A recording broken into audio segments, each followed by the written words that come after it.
Please, buddy, just stay with me. Cuff's going on. Good, let me listen. Paramedic. Yeah? Step away from the vehicle now. Hey. I'm in the middle of treatment. Sir, back off. Crashing. Now. Wait, Hey. your hands behind your back. What are you doing? I'm a medic. Do it, now. Wait, what's happening? Cuffs secure. This is insane. Get away from the vehicle. The voice was a steel blade cutting through the humid Florida air, sharp and devoid of patience. Alex Carter didn't look up. His hands, steady and practiced, continued to work. His patient, a man in his late 40s named Marcus Thorne, was trapped behind the crumpled steering wheel of a sedan that had met a concrete barrier at 70 miles an hour. The smell of gasoline and burnt rubber hung heavy in the air. "I'm a paramedic," Alex stated, his voice calm but amplified to carry over the highway noise. "This man has a severe chest trauma and a compromised airway. I need to stabilize him for extraction." "I gave you an order. Step back. Now!" This time, Alex paused. He glanced over his shoulder. A Florida state trooper, tall and rigid, stood less than 3 feet away. His face, shaded by the brim of his campaign hat, was a mask of pure aggression. The name tag read, D. Sokolov. His hand was resting on the grip of his service weapon, a gesture that was both unnecessary and deeply menacing.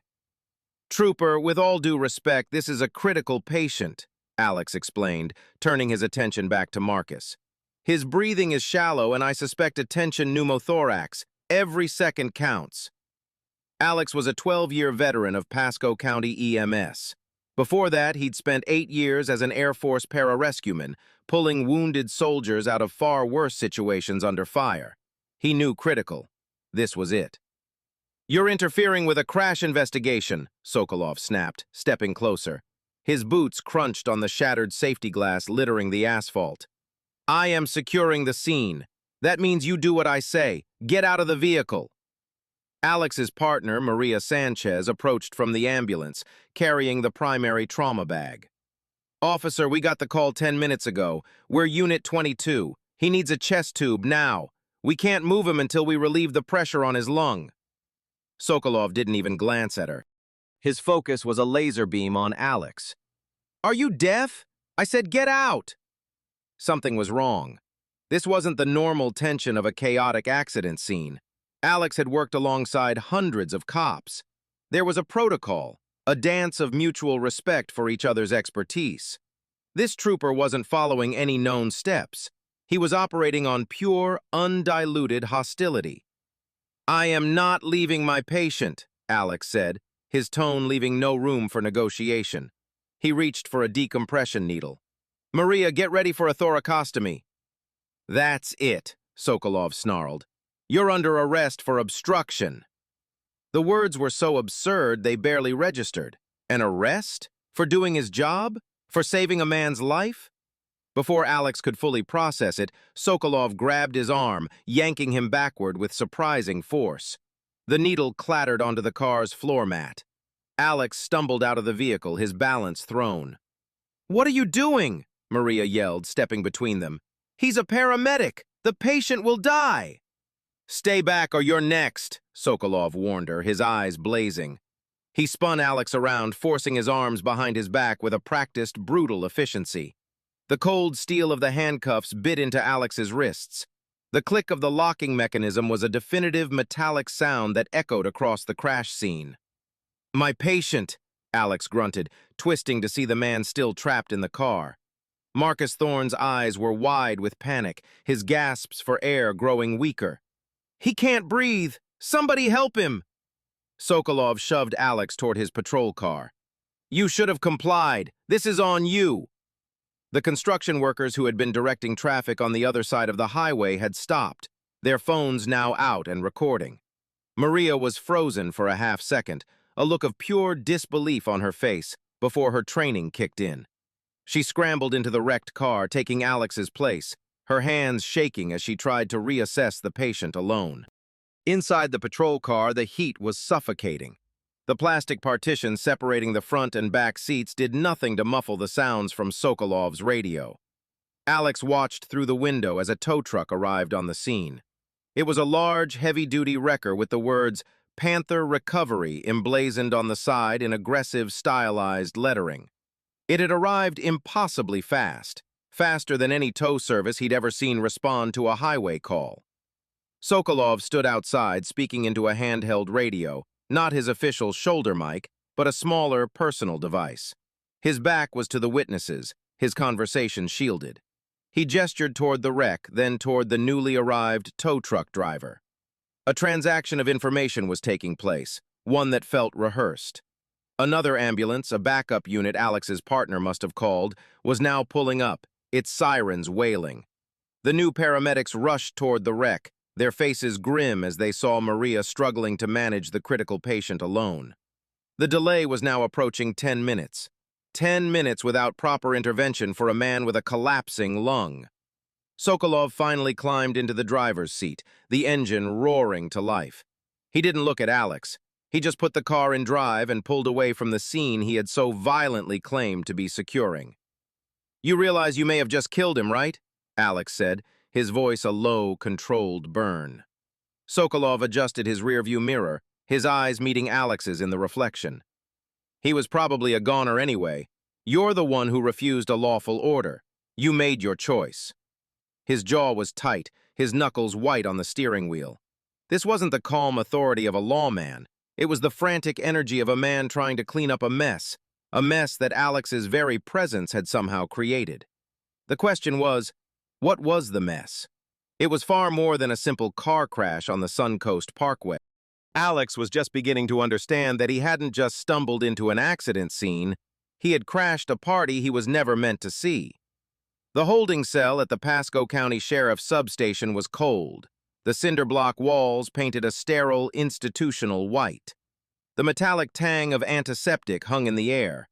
Alex sat on the steel bench, the ghost sensation of the handcuffs still tingling on his wrists. He had been processed with a detached, almost apologetic efficiency by a booking deputy who seemed confused by the paperwork. Obstruction of justice, resisting arrest without violence. The charges felt like they belonged to a different person, a different reality. His mind wasn't on the charges.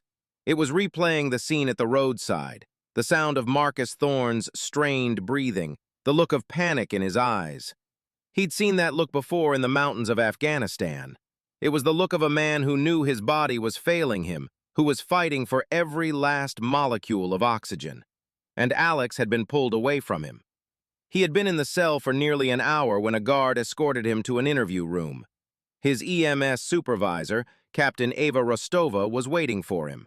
She was a formidable woman in her 50s, with 2 decades of service and a reputation for fiercely defending her crews. "Alex, are you okay?" she asked, her voice tight with anger. "Maria called me from the scene. She told me everything." "I'm fine," Alex said, the words feeling hollow. "What about the patient, Marcus Thorne?" Rostova's expression darkened. "He coded in the second ambulance on the way to the hospital. They revived him, but it was close. He's in surgery now at bayonet point. They're calling it a catastrophic delay in care. The ER doc said the tension pneumothorax was so severe his heart was being crushed. Another 5 minutes." She didn't need to finish the sentence. Those were the 5 minutes Sokolov had manufactured. Alex felt a cold knot form in his stomach. This was no longer just about an illegal arrest. It had escalated. A man's life now hung in the balance because a trooper had prioritized asserting authority over providing medical aid. "Maria said he was aggressive from the moment he arrived," Rostova continued, opening a notepad. "Said he didn't ask questions, just started shouting commands. She also said something strange. The tow truck, Panther Recovery. She said it was on scene in under 3 minutes, before she even had a chance to call for one. Said the trooper seemed to be expecting it." "He was," Alex confirmed. "He was talking to someone on a second radio, a personal one. He was coordinating with the tow driver." Rostova wrote that down, her pen pressing hard into the paper. "That's not protocol. FHP has a rotational list for tow services to prevent favoritism. They're not supposed to have preferred providers." The door opened again, and a woman in a sharp business suit entered. She was in her 40s with an aura of focused intensity. "Alex Carter? I'm Evelyn Reed. Your union sent me. Captain Rostova, good to see you again, though I wish it were under better circumstances." Evelyn Reed was the union's top litigator, a legal shark known for dismantling bad arrests and holding departments accountable. Her presence meant the union was taking this as a full-scale assault. "Tell me exactly what happened," Evelyn said, sitting down and opening a sleek leather portfolio. "Don't leave anything out. Every word, every gesture." Alex recounted the entire incident, from the moment his unit arrived to the moment Sokolov drove away. He described Sokolov's immediate hostility, his refusal to listen to medical reasoning, the physical assault, and the odd, rapid-fire coordination with the Panther recovery driver. Evelyn listened without interruption, her eyes narrowed in concentration. When Alex finished, she clicked her pen and looked at Rostova. "Has the department filed their use of force report yet?" "Sokolov just filed it," Rostova said, looking at her phone. "Claims Alex was agitated and uncooperative, that he refused to identify himself, and that he physically resisted when ordered to step away from the scene. He's painting Alex as the aggressor." "Of course he is," Evelyn said with a sigh. "It's the standard playbook. Blame the victim. Fortunately, it's a playbook that falls apart the second you introduce objective evidence." She turned back to Alex.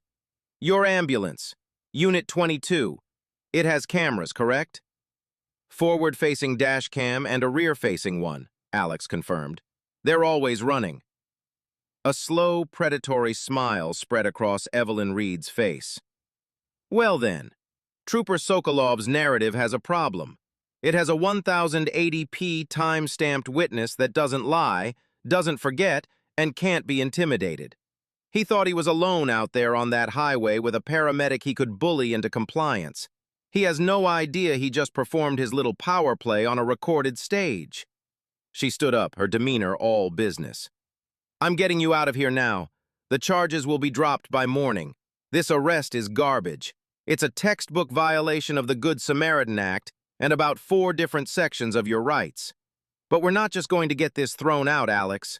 This trooper's behavior, the suspicious tow truck, something else is going on here. He wasn't just a hothead on a power trip. He was trying to control that scene for a very specific reason. We're going to find out what that reason was." As Alex walked out of the substation a free man an hour later, the Florida sun felt different. The world seemed tilted on its axis. He had started his day expecting to save lives.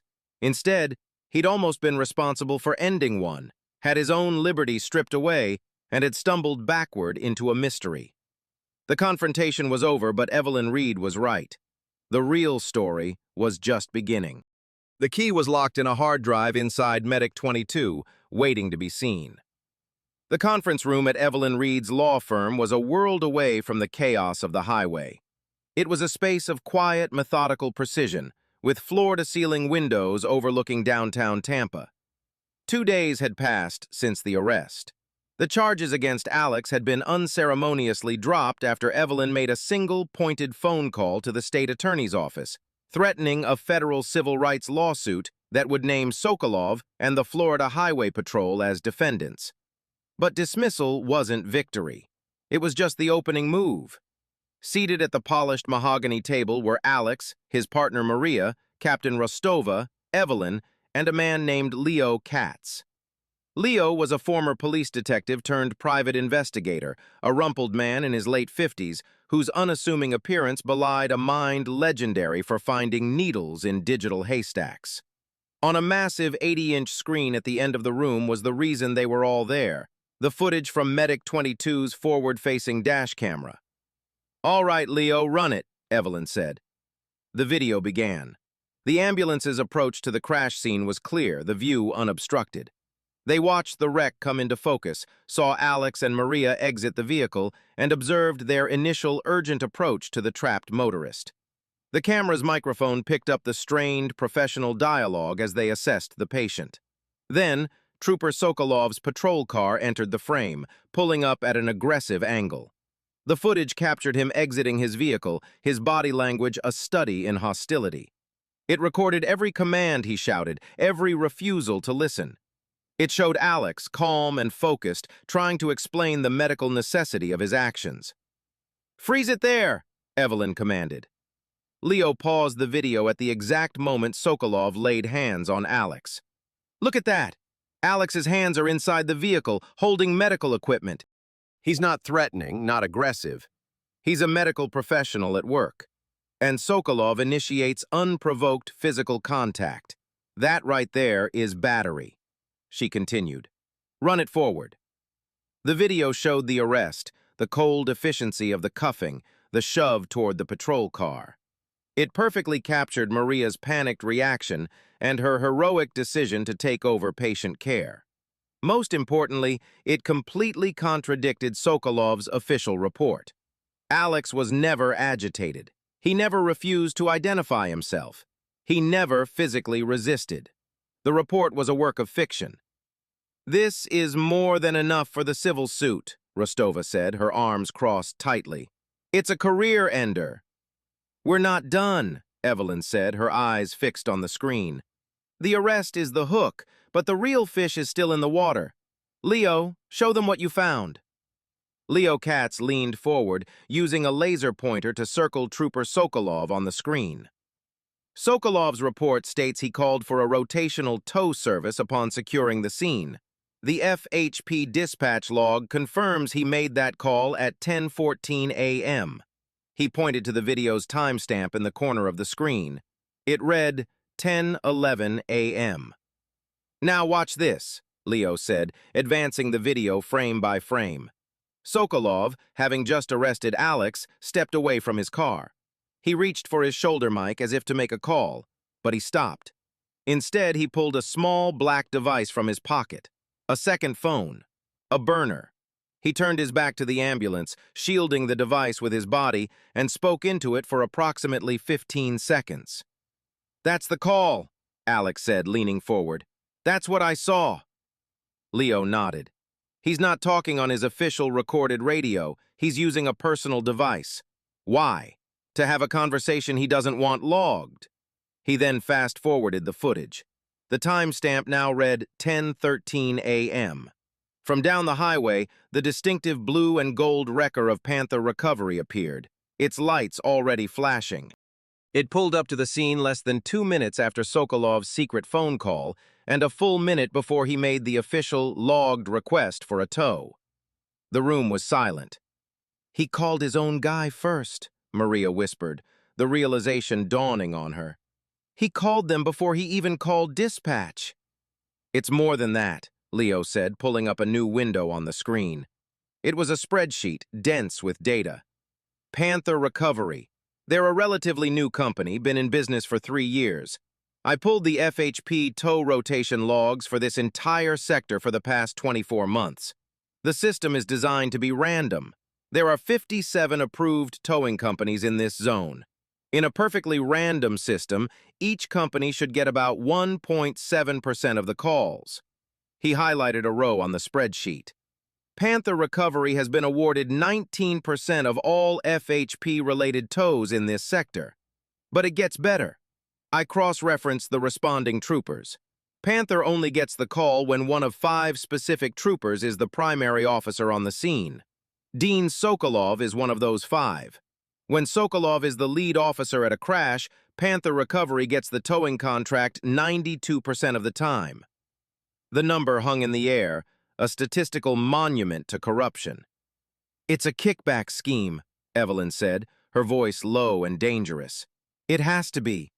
Sokolov and his cronies are bypassing the official rotation to feed business to a preferred partner. In exchange, Panther kicks back a portion of the inflated towing and recovery fees. A towing kickback scheme doesn't explain arresting a paramedic, Rostova countered. That's a huge risk for a few $100. I don't think it's a few $100, Leo said, zooming in on another data point. The average FHP dispatched tow and recovery invoice in this sector is about $850. Panther Recovery's average invoice on a Sokolov scene? Over $4,000. Evelyn Reed stood up and walked to the window, looking down at the city below. Alex, your patient, Marcus Thorne. His injuries were severe. A crash like that generates huge costs. Medical transport, hospitalization, surgery, and vehicle recovery and repair.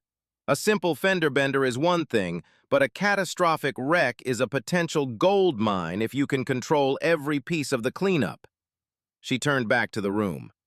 Sokolov didn't arrest you because you were obstructing justice. He arrested you because you were obstructing business. Your methodical, by-the-book approach, your focus on the patient, it was a threat. You were an honest man at a crooked party, and he needed you gone so his friends could get to work. He wasn't just trying to clear the scene, he was trying to clear the way for a payday. The dashcam hadn't just captured a wrongful arrest. It had captured the visible gear of a much larger, much darker machine, and they had just figured out how to follow the chain. The discovery of the towing anomaly turned the investigation from a simple civil rights case into a deep dive into a potential criminal conspiracy. Evelyn Reed's strategy shifted.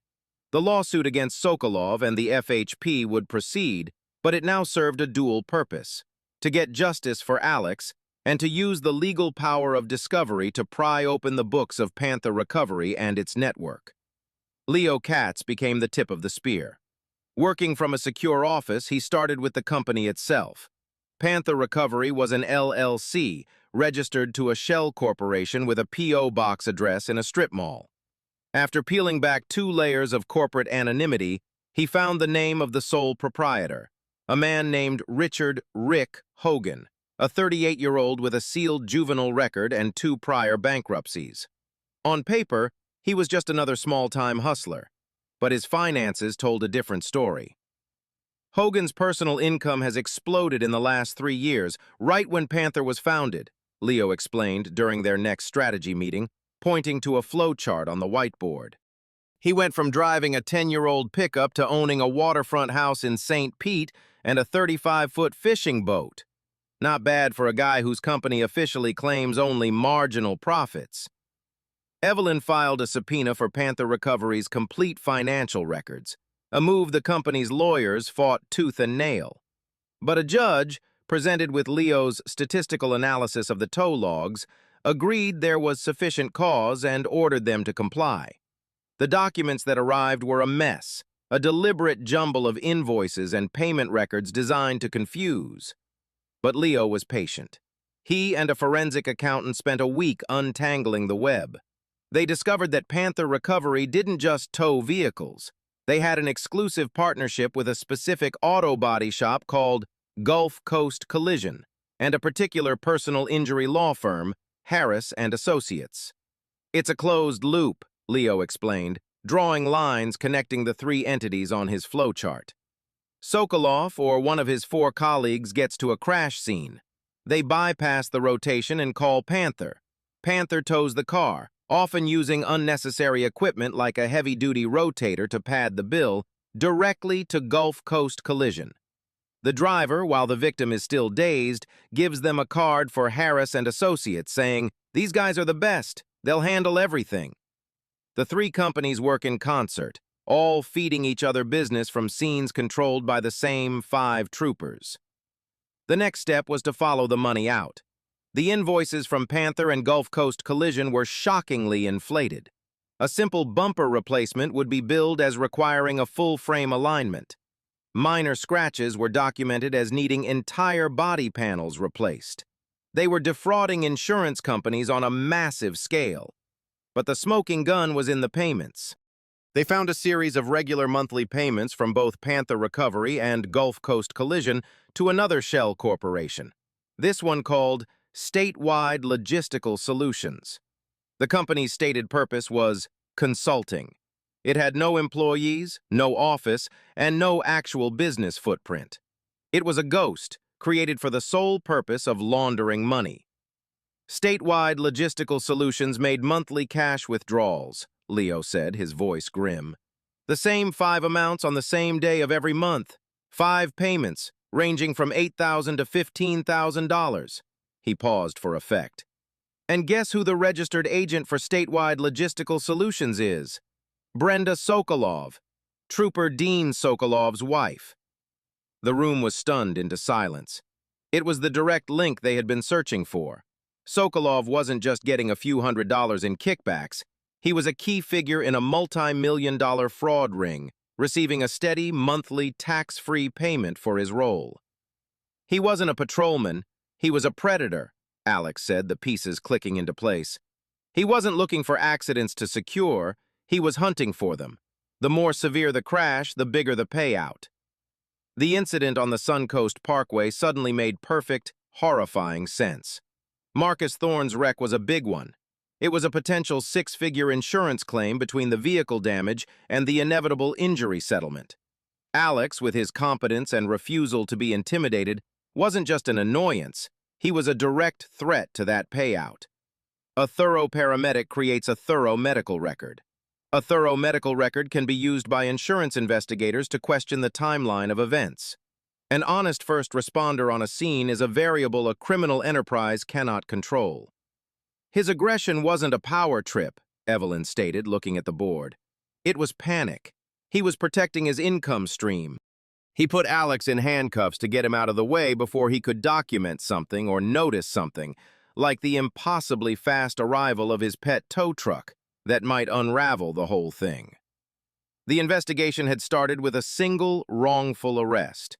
Now, it had uncovered a criminal enterprise embedded within the Florida Highway Patrol, one that was systematically preying on victims of car crashes. The dashcam footage had been the key that unlocked the door, but Leo's relentless digging had revealed the vast, corrupt machine whirring away in the darkness. They now had names, dates, and a clear money trail. The civil lawsuit was about to become the least of Trooper Sokolov's problems. Evelyn Reed picked up her phone. "Get me the head of the Public Integrity Unit at the State Attorney's Office," she said to her assistant. "Tell him it's urgent. Tell him we have evidence of organized crime within the FHP." The meeting with the State Attorney's Public Integrity Unit was held in a secure, soundproof room in the downtown courthouse, a place where careers were made and broken. Evelyn Reed and Leo Katz laid out their findings to a team of 3 stone-faced prosecutors, led by a veteran named Assistant State Attorney Frank Miller. Miller listened intently, his fingers steepled, as Evelyn detailed the arrest and Leo walked them through the data, the tow logs, the financial records of Panther Recovery and Gulf Coast Collision, the inflated invoices, and the bombshell discovery of the Shell Corporation registered to Dean Sokolov's wife. He presented bank records showing the direct financial pipeline from the fraudulent businesses to the Sokolov family. When Leo finished, Miller was silent for a full minute. He looked at the flow chart on the screen, tracing the flow of money from the accident victim to the trooper's pocket. "You've done more than build a civil case here, Ms. Reed," Miller said finally, his voice a low rumble. "You've gift-wrapped a RICO investigation for us." The Racketeer-Influenced and Corrupt Organizations Act was a tool designed to dismantle criminal enterprises like the Mafia.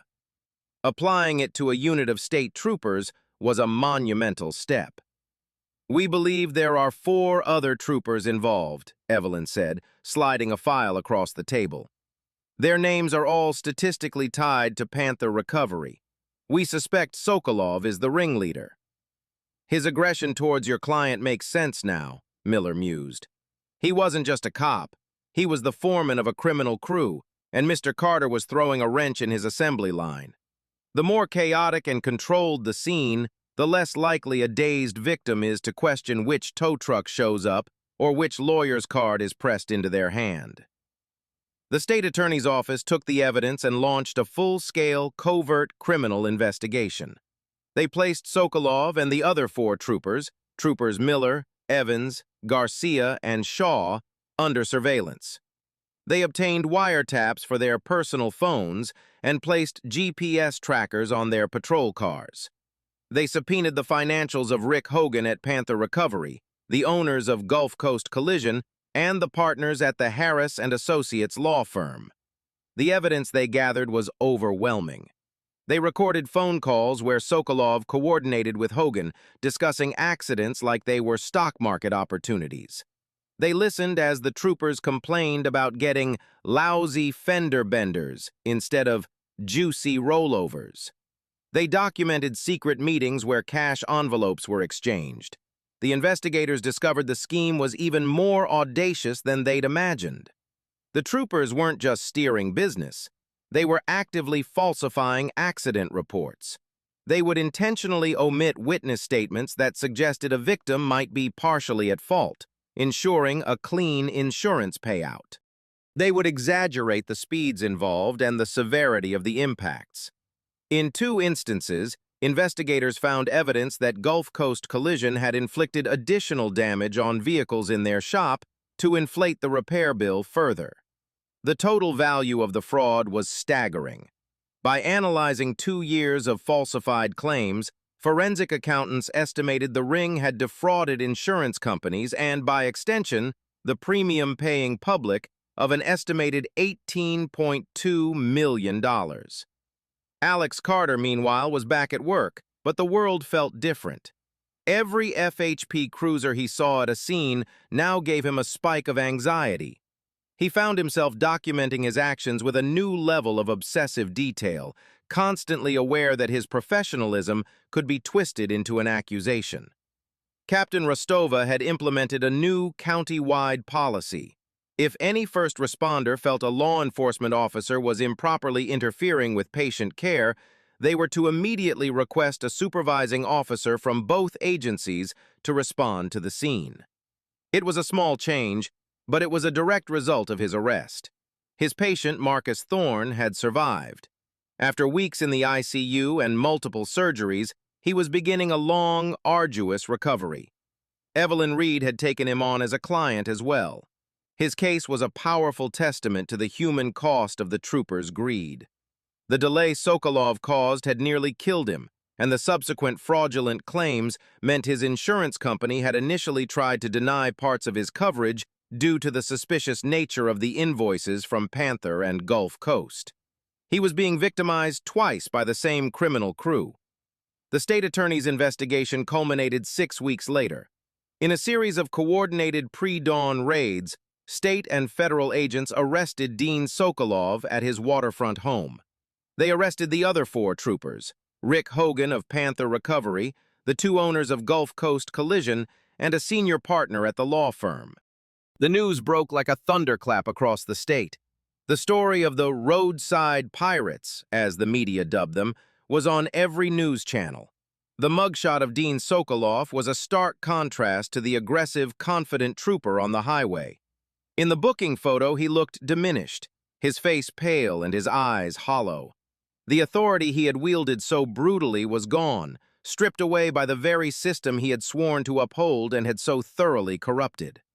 The arrest of a paramedic, an act of petty tyranny on the side of a highway, had pulled a single thread that unraveled a tapestry of greed and deceit. The dashcam footage from Medic 22 became Exhibit A in the state's case, the silent, objective witness that started it all. It was played on the evening news, and for the first time, the public saw exactly what Alex Carter had faced. He wasn't just a paramedic. He was the man who had unknowingly stood up to the king of a criminal empire, and by simply refusing to back down, had brought the whole rotten structure crashing down. With the criminal indictments handed down, the civil lawsuit filed by Evelyn Reed on behalf of Alex Carter took on an entirely new dimension. The state of Florida, facing a public relations nightmare and the undeniable evidence of corruption within the FHP, was suddenly desperate to avoid a public trial. A jury trial would mean days of headlines, with Alex Carter, the decorated veteran paramedic, as the hero, and Dean Sokolov and his crew as the villains who put profit before human life. The state's attorneys, who had initially been dismissive, were now in full retreat. They approached Evelyn with a settlement offer. "They started at $50,000, Evelyn told Alex in her office. "They called it a nuisance value offer, standard procedure. I told them to come back when they were serious." They came back a week later with an offer of $250,000. "I told them it wasn't about the money," Evelyn continued, a grim smile on her face. "I told them we wanted policy changes. We wanted mandatory statewide training for all law enforcement on non-interference with emergency medical personnel. We wanted a clear, unbreakable protocol. They balked. But as the criminal case against Sokolov and his co-conspirators proceeded, the pressure mounted. Rick Hogan, the owner of Panther Recovery, was the first to crack. Facing decades in prison on RICO charges, he agreed to a plea deal. He would testify against the troopers in exchange for a reduced sentence. His proffer, a detailed account of the entire scheme, was a prosecution goldmine. Hogan described how Sokolov had approached him 3 years prior with the idea. Sokolov, only 33 at the time, was already deeply cynical and greedy. He saw accident scenes not as human tragedies, but as untapped revenue streams. He had mapped out the entire system: how to control scenes, how to manipulate victims, how to inflate costs, and how to launder the money. He recruited the other 4 troopers, who were all younger officers he could easily influence, promising them a lifestyle they could never afford on a state salary. Hogan's testimony was damning. He provided a ledger, meticulously kept, detailing every single kickback paid to Sokolov's shell corporation. The $18.2 million figure was not an estimate. It was a documented reality. Faced with Hogan's betrayal and the mountain of wiretap evidence, the other defendants began to fall like dominoes. The owners of the body shop and the lawyer implicated in the scheme all scrambled to make deals, each one pointing the finger at Sokolov as the architect and enforcer of the conspiracy. Sokolov himself remained defiant, convinced he could beat the charges. His defense was that he was simply a good cop who had a business-savvy wife and had a good working relationship with local vendors. He argued that the arrest of Alex Carter was justified, a necessary action to control a chaotic scene. His deposition for the civil suit was a masterclass in arrogance. Evelyn Reed spent 7 hours questioning him. "Trooper Sokolov, on the day you arrested my client, you were aware the patient was in critical condition, weren't you?" she asked. "I was aware there was an accident.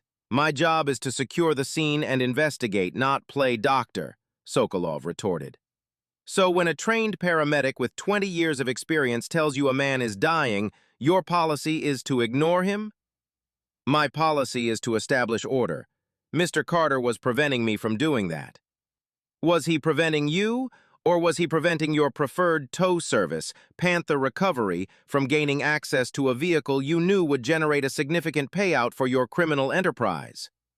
Sokolov's lawyer objected, but the question hung in the air, its implication clear. The deposition transcript was a disaster for the state. It portrayed Sokolov not just as a criminal, but as an unrepentant one, a man who believed his badge gave him the right to do whatever he wanted, including leaving a man to die so he could orchestrate a fraud. The state's attorneys called Evelyn again. The settlement offer was now $750,000, and they were ready to talk about the policy changes. Alex, however, had a condition. "I don't just want new training," he told Evelyn. "I want accountability. I want a system that flags troopers who get too many complaints about this kind of behavior. I want it to be part of their permanent record. And I want a portion of this settlement to go into a fund." "What kind of fund?" Evelyn asked. "A fund to help cover the legal expenses of other first responders, paramedics, EMTs, firefighters, who get wrongfully arrested or retaliated against for doing their job. Sokolov isn't the only cop like this out there. He's just the one who got caught. There are others who need to know someone has their back." The final settlement was reached out of court. The state of Florida agreed to pay Alex Carter $1.2 million. More importantly, they agreed to implement sweeping reforms, which the media quickly dubbed the Carter Protocol. The new statewide policy included mandatory annual training for all law enforcement on EMS interaction, an automated system to monitor tow rotation logs for statistical anomalies, and a new independent oversight committee to review any incident where a first responder was arrested in the line of duty. The settlement was a victory, but the true vindication came a month later in a criminal courtroom. After a 3-week trial, a jury found Dean Sokolov guilty on all counts: racketeering, wire fraud, conspiracy, and money laundering. As the verdict was read, he showed no emotion, staring straight ahead. But the swagger he had displayed on the highway was long gone. He was no longer a predator. He was just a convicted felon, stripped of his badge and his freedom, a man whose greed had finally cost him everything. The sentencing of Dean Sokolov was a somber affair. The courtroom was packed with media, fellow troopers who looked on with expressions of shame and betrayal, and a delegation of paramedics in their dress uniforms, there in a silent show of solidarity for Alex Carter. Sokolov, dressed in a county jail jumpsuit, stood before the judge, his lawyer pleading for leniency. He spoke of Sokolov's years of service, of the pressures of the job. The judge was unmoved. "You didn't just break the law, Mr. Sokolov," he said, his voice echoing in the silent room. "You broke a sacred trust. You wore a uniform that represents integrity, and you used it as a tool for a criminal enterprise. You preyed on people at their most vulnerable moments. And in your greed, you nearly cost an innocent man his life. You are a disgrace to your badge." He sentenced Dean Sokolov to 22 years in federal prison. The other 4 troopers who had pleaded guilty received sentences ranging from 5 to 9 years. Rick Hogan got 3 years thanks to his cooperation. The other co-conspirators received similar sentences. The roadside pirates had been permanently dismantled. For Alex, the end of the criminal trial felt like the final closing of a chapter that had consumed his life for nearly a year. He had never wanted to be a public figure. He was a paramedic who found fulfillment in the quiet, anonymous work of saving lives. But the arrest had forced him into a role he never asked for. His face had been on the news, his name in the papers. He was the man who brought down the corrupt cops. He used a significant portion of his settlement, as promised, to establish the First Responder Advocacy Fund. Working with Evelyn Reed, who donated her time to serve on its board, they created a non-profit dedicated to providing legal support for emergency personnel facing retaliation or wrongful arrest.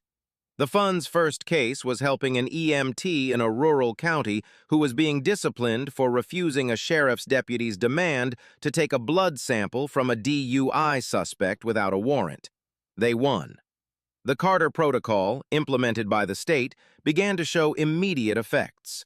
The new software monitoring tow dispatches flagged 2 other potential kickback schemes in different parts of the state within the first 6 months. Both were much smaller in scale than Sokolov's operation, but they were rooted out and stopped before they could grow. The mandatory training sessions became a staple of police academies. The dashcam footage of Alex's arrest became a core part of the curriculum, a powerful real-world example of what not to do. Instructors would pause the video and ask the recruits, "At what point did this trooper lose control? At what point did his authority cross the line into criminality?" The Florida Highway Patrol underwent its own painful period of introspection. The scandal had left a deep stain on its reputation. The command staff was overhauled. A new emphasis was placed on ethics and de-escalation. The culture of the lone wolf trooper, who operated with unchecked autonomy on the highways, was actively discouraged. The FHP began working more closely with EMS agencies, holding joint training exercises to foster better communication and mutual respect at emergency scenes. The changes were not just procedural, they were personal. Troopers on the road began to act differently. The simple act of arriving at a medical emergency was now freighted with a new awareness. They were more cautious, more respectful of the paramedics' and EMTs' roles. The specter of Dean Sokolov, the trooper who threw his career away for greed, loomed large. Alex felt the change firsthand. On a call for a multi-car pileup on I-75, a young trooper approached him. "Paramedic Carter?" he asked tentatively. Alex nodded, not stopping his work on an injured patient. "Sir, my name is Trooper Mills. My supervisor is en route as per protocol. Please just let me know what you need from us. Traffic control, scene security, whatever you need to do your job. We're here to help." The words were simple, but they were revolutionary. It was the partnership that should have existed all along. The young trooper wasn't seeing a subordinate or an obstacle. He was seeing a fellow professional with a different but equally vital job to do. That, more than the settlement or the prison sentences, felt like victory. The city, the state, and its institutions were slowly healing, but the scars remained. The $18.2 million debt was a debt that taxpayers and insurance policyholders would ultimately bear. The trust between the public and the FHP, once fractured, would take years to rebuild. And for dozens of victims who had been unknowingly preyed upon by Sokolov's crew, there was the bitter knowledge that the people who were supposed to help them had been the ones robbing them blind. The story of the arrest on the Suncoast Parkway became a kind of legend in the emergency services community. It was a cautionary tale about the abuse of power, but it was also an inspirational one. It showed that the system, for all its flaws, could be forced to correct itself.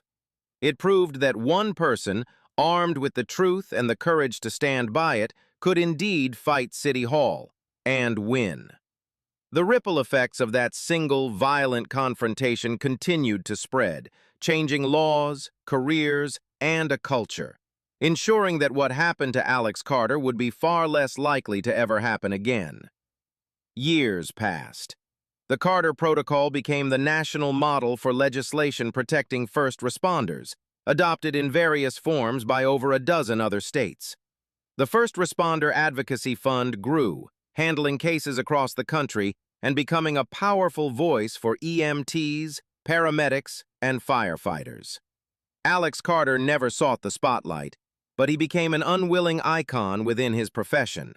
He was invited to speak at conferences, to share his story with new classes of paramedics. He always started his speech the same way, with a picture of Marcus Thorne, the patient from that fateful day, standing with his family at his daughter's wedding. "This is why we do what we do," he would say. "It's not about us. It's not about ego or authority. It's about getting this man home. Everything else is just noise." He stayed on the job, working out of the same station, driving the same roads. He found a new sense of peace in the routine, in the daily rhythm of calls and patient care.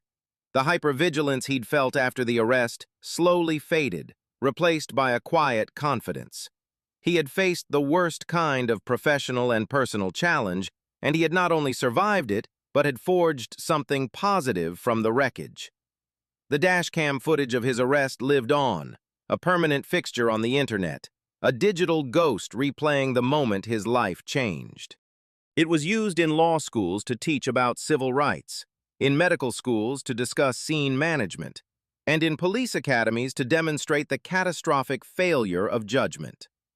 The 9 minutes of video became a lesson for thousands, a stark reminder of the delicate balance between authority and responsibility. Dean Sokolov, meanwhile, faded into the anonymity of the federal prison system. His appeals were denied. His name became synonymous with corruption, a footnote in the history of the Florida Highway Patrol. The waterfront house and the fishing boat were seized and sold at auction, the proceeds used to pay a fraction of the restitution he owed. The empire he built on the asphalt of Florida's highways had crumbled to dust. Alex rarely thought about him. He had moved on. His focus remained where it had always been, on the next call, the next patient, the next life that needed saving. He had learned that true authority isn't derived from a badge or a uniform, but from competence, integrity, and the unwavering commitment to one's duty. On a stretch of sun-bleached highway under the oppressive Florida heat, Dean Sokolov had tried to teach him a lesson about power. But in the end, it was Alex Carter who had taught the entire state a lesson about justice. The real legacy wasn't in the money or the laws named after him.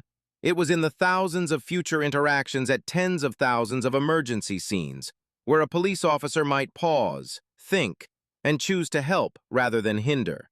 Where a paramedic, feeling intimidated, might remember the story and find the strength to stand their ground. It was a legacy of prevention, forged in the crucible of a single, unjust arrest. One man's fight for his patient had become a shield for countless others who would follow, and that was a victory that would never fade. At its core, the story of Dean Sokolov is a tragedy of misplaced ambition and corroded character.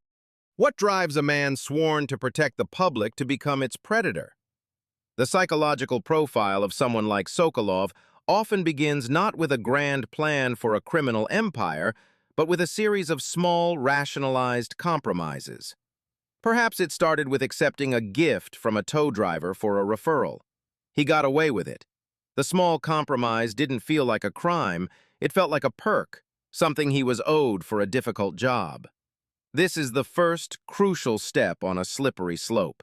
His ego, inflated by the absolute authority of his position on the road, began to merge with a sense of entitlement.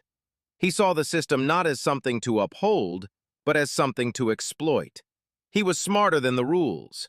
His greed was a symptom of a deeper character flaw, a profound cynicism that allowed him to view human tragedy, a car crash, as nothing more than a business opportunity. By the time he arrested Alex Carter, he was no longer a police officer. He was a manager protecting his territory, and his aggression was the desperate act of a man who knew his entire fragile, corrupt world was threatened by one honest person doing their job correctly. Looking back, one can't help but ask what could have been done differently. If Alex Carter had immediately and loudly announced, "Trooper, for your awareness, your actions are being recorded by my vehicle's dash camera," would it have de-escalated the situation? Possibly. It might have reminded Sokolov that he was on stage, forcing him to reconsider an action that could be so easily proven wrong. If Alex had been trained specifically in verbal de-escalation techniques for hostile law enforcement, could he have navigated the trooper's ego more effectively? These are not criticisms, but lessons. The takeaway is that for first responders, protecting yourself and your patient sometimes requires not just medical skill, but a tactical understanding of legal rights and the power of documentation. The ultimate lesson from this story is that integrity is not a passive quality. It is an active choice that sometimes carries a significant cost. Alex Carter's refusal to abandon his patient was not an act of defiance, but an act of profound professional integrity. He chose his duty over his personal safety and freedom. This story serves as a powerful reminder that systems of power, left unchecked, will inevitably be exploited by those with weak moral character.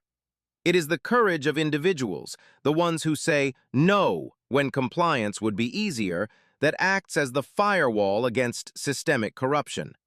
One person's stand can, and often does, expose a rot that many others may have suspected, but were too afraid to challenge. It shows that the true strength of a society is measured not by the power of its institutions, but by the willingness of its ordinary citizens to hold those institutions accountable. What did you find most shocking about Trooper Sokolov's scheme? Have you ever witnessed a situation where someone in a position of authority abused their power?